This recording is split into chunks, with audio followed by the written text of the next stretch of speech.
berbaris atas. Al-haq, jangan bunyikan a ni secara nipis. Al-haqqu mir-rabb, al-haqqu, okey, naikkan pangkal lidah ke atas betul-betul dekat anak tegak. Qa, qi, qu. Okey, tebalkan huruf qa. Al-haqqu mir-rabb, mirra, mirra. Okey, ra ni dibaca tebal.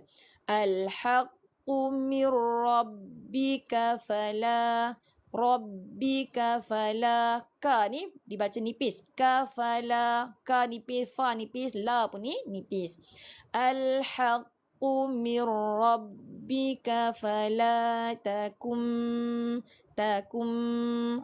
nun mati bertemu dengan mim, idgham ma'al gunnah. Jadi kita masukkan dia dengan mim secara dengung sempurna. Okey, idgham kamil. Al-haqqu mir rabbika fala takum minal mumtarin. Ra dibaca nipis tuan-puan kerana ra berbaris bawah. Okey?